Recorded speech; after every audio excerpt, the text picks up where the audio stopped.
Deep below the warm tropical waters of the Pacific Ocean, there is a dark and almost frozen world. A place so dangerous to explore that we know precious little about it. You're descending into one of the darkest places on Earth, where sunlight never reaches.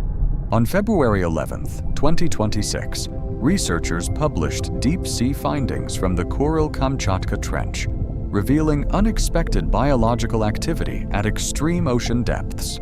What their cameras captured was astonishing. Thousands of tube worms clustered together, covering vast areas. This diagram shows chemosynthesis. Chemicals rise from the seafloor. Bacteria convert them into energy, and tube worms depend on these microbes to survive, forming an ecosystem without sunlight. Deep in the abyss, scientists discovered a bizarre new creature. It was later named Ferreira-ella populi, with people from around the world helping choose its name. After it appeared in a popular video, the international community helped choose its name, Ferreira-ella populi. The Mariana Trench stretches about 2,550 kilometers long, plunging to nearly 10,935 meters at its deepest point. Mount Everest would disappear into this hole and keep sinking 2 kilometers below its rim. Deep ocean trenches form where one tectonic plate slides beneath another. The sinking plate bends, creating a narrow, deep valley, while magma rises to form volcanoes along the ring of fire. Here, there are gigantic underwater active mud volcanoes pouring out hydrogen, volcanoes that spew out hot liquid carbon dioxide. At the bottom of the Mariana Trench, pressure exceeds 1,100 times surface pressure, crushing with the force of over a ton on a thumbnail, enough to flatten submarines. In 2014, the unmanned submersible Nereus descended into the Kermadec Trench. Extreme pressure caused its hull to implode, crushing the vehicle instantly and scattering debris across the ocean floor.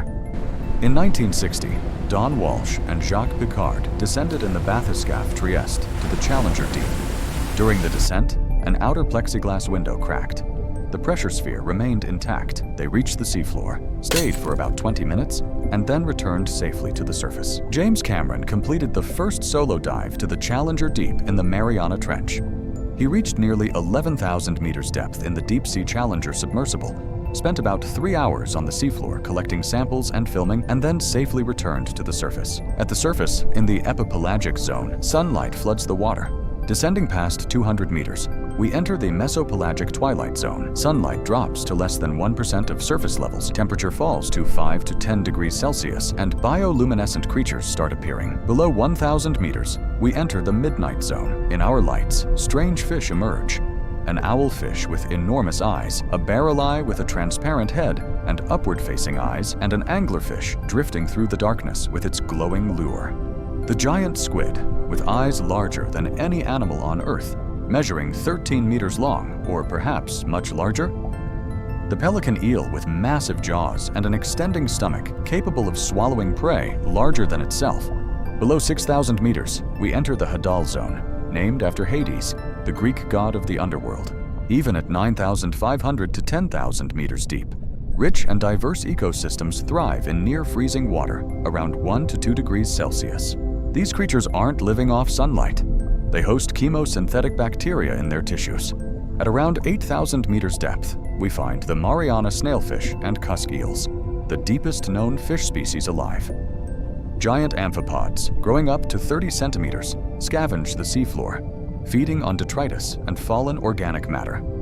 Translucent sea pigs, a type of deep-sea sea cucumber, march across soft silt on leg-like projections, feeding on detritus and organic particles, pinkish bodies glowing faintly in submersible lights. Xenophyophores are giant single-celled organisms found on the deep seafloor. Some species can reach up to about 20 centimeters across and build elaborate sediment shells, making them among the largest known single cells on Earth. The genetic adaptations these creatures possess are remarkable.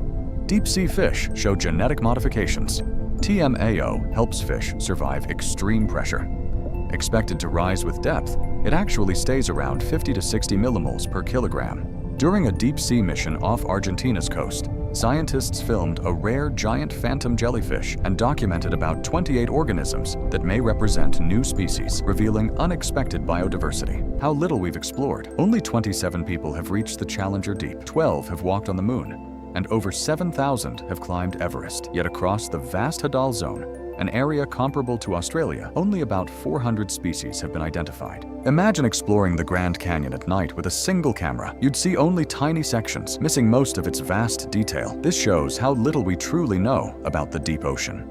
As nations express interest in deep-sea mining for valuable minerals, we risk destroying ecosystems we don't even know exist.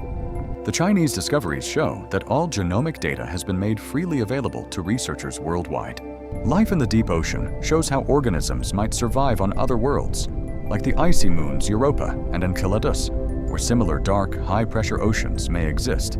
I would love to believe that the momentum from these discoveries in February 2026 will keep driving exploration and inspire new breakthroughs in deep ocean science. Life finds a way, even in the deepest darkness, and we've only just begun to explore